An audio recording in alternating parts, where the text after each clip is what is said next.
Corona کی وبا تیزی کے ساتھ پھیل رہی ہے۔ بنگلورو کے ماہرین تعلیم اور سماجی شخصیات نے مسلمانوں سے اپیل کی ہے کہ اس مرتبہ مسلمان گھروں میں ہی رہ کر عید منائیں، حکومت اور علماء کرام کی ہدایتوں پر عمل کریں۔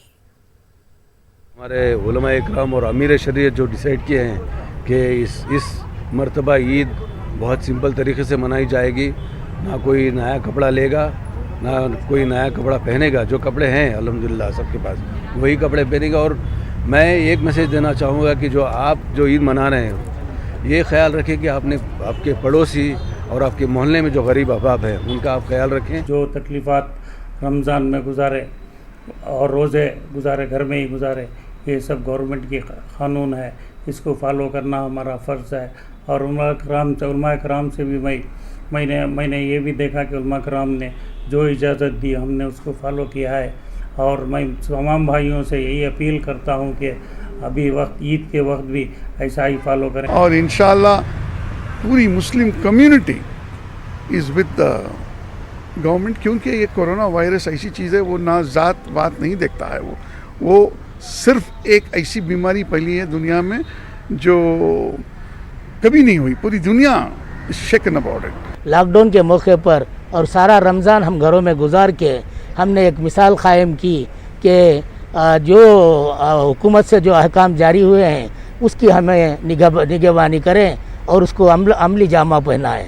الحمدللہ یہ عید کا موقع اب علماء اکرام قدم پر ہماری نگرانی کر رہے ہیں، اللہ ان کی اس اعمال کو قبول فرمائے۔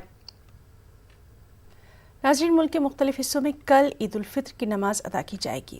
کورونا کے چلتے لاک ڈاؤن کے دوران مساجد بند ہیں اور ایسے میں اجمیر کے شہر قاضی توصیف احمد صدیقی نے لوگوں سے اپیل کی ہے کہ جس طرح رمضان المبارک کے موقع پر انہوں نے گھروں میں ہی رہ کر عبادت کی، ویسے ہی عید میں بھی گھروں میں ہی رہیں، عبادت کریں۔ خاص طور سے نماز عید کا اہتمام گھر میں ہی کیا جائے۔ اجمیر شہر میں درگاہ کمیٹی کی طرف سے یہ پیغام لاؤڈ اسپیکر کے ذریعے عام کیا جا رہا ہے۔ جو گائیڈ لائن دی گئی ہے اس پر عمل کریں۔ ابھی تک آپ لوگ عمل کرتے آئے ہیں اور عید کے دن بھی ایسا ہی کریں۔ عید کی نماز کے تعلق سے جو لوگ پریشان ہیں کہ عید کی نماز کا ثواب کیسے ملے گا، تو دیکھیے حدیث پاک میں ہے انما الاعمال بالنیات، ہر عمل کا دار و مدار نیت پر ہوتا ہے۔ ہماری یہ نیت ہے کہ اگر مسجدیں آباد ہوتی، عیدگاہوں میں جانے کی اجازت ہوتی تو ہم ضرور نماز پڑھنے جاتے۔ بس یہی نیت کافی ہے اور اسی نیت کے طفیل میں ہمیں اس نماز کا ثواب عطا ہوگا انشاءاللہ عز و جل۔ لاک ڈاؤن اور کورونا کے خطرات کو دیکھتے ہوئے عید الفطر کی نماز گھروں میں ہی ادا کرنے کی عوامی اپیل میں تیزی دیکھی جا رہی ہے۔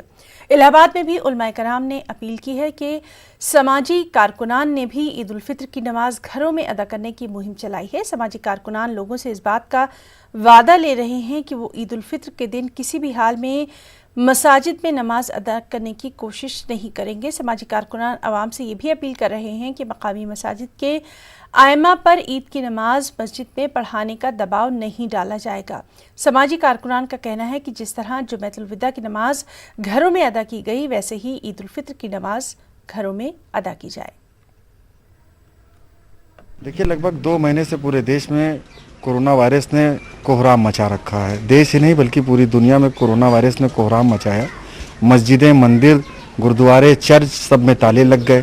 تو ہمارے گھر سے 2 راستے نکلتے ہیں، ایک مسجد کی اور جاتا ہے، دوسرا نیکی کی اور جاتا ہے۔ ہم لوگوں نے خدمت خلق کیا، ضرورت مندوں کی مدد کیا اور اپنی گھر کو ہی اپنی مسجد بنایا۔ اور عید کی بھی نماز ہم سوشل ڈسٹینس کا پالن کرتے ہوئے گھروں میں ادا کریں گے۔ اور خدا کی بارگاہ میں ہم نے دعائیں یہ کیا کہ اس ملک میں سب سے زیادہ اگر کوئی بڑی بیماری اور بڑا کوئی خطرہ ہے تو کورونا سے ہے۔ تو ہم لوگوں نے کورونا وائرس سے محفوظ کرنے کے لیے دعائیں کیا۔